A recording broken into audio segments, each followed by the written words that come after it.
ৰজা হৈ ৰাজ্যক মূৰ্তিৰে মানৱ নামত কিয় কলংক আনিছা? নাই তোৰ কোনো অপৰাধ। অপৰাধী নোহে কোনো মথুৰাৰ প্ৰজা। যত মানে অপৰাধ সকলোৱে কংসৰ। নে এই কৰ্মফুলে কোনে জানে কোনে কৰে কিবা অপৰাধ?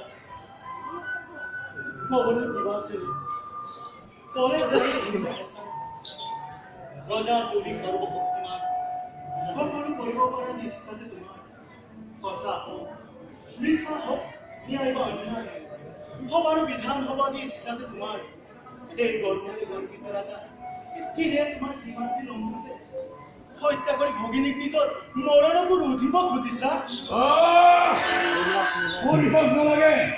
বিলম্বাই মিলাৰ বিখিনি তোমাৰ কথা সঁচা। ৰজা মই ইচ্ছা মানে বিধান প্ৰথমে পৰিসংখ্যান কৰিবি, তাৰ পিছত চাম কৈৰৱীৰ গৰ্ভত কিদৰে পৰিসংখ্যান দিব।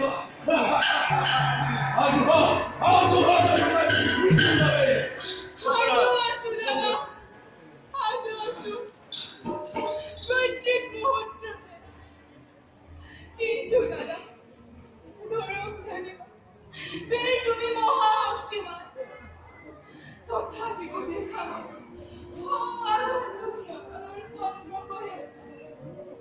জীৱাদুৰী কপি চাব দৈৱকীৰ মৃত্যুৰ নামত বিচলিত নহয় তেনোৱা হয় যদি মৃত্যু মোৰ স্বামীৰ আগত তুমি এক মহাবীৰ শ্ৰেষ্ঠৰ হাতত দেৱতাৰ ৰাজকুল হাঁহি মুখে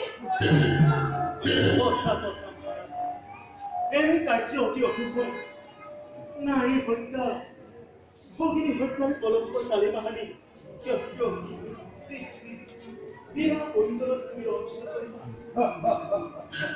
এনে কাম কৰা যুগে যুগে জগতৰ বীৰৰ সমাজে সকলোকে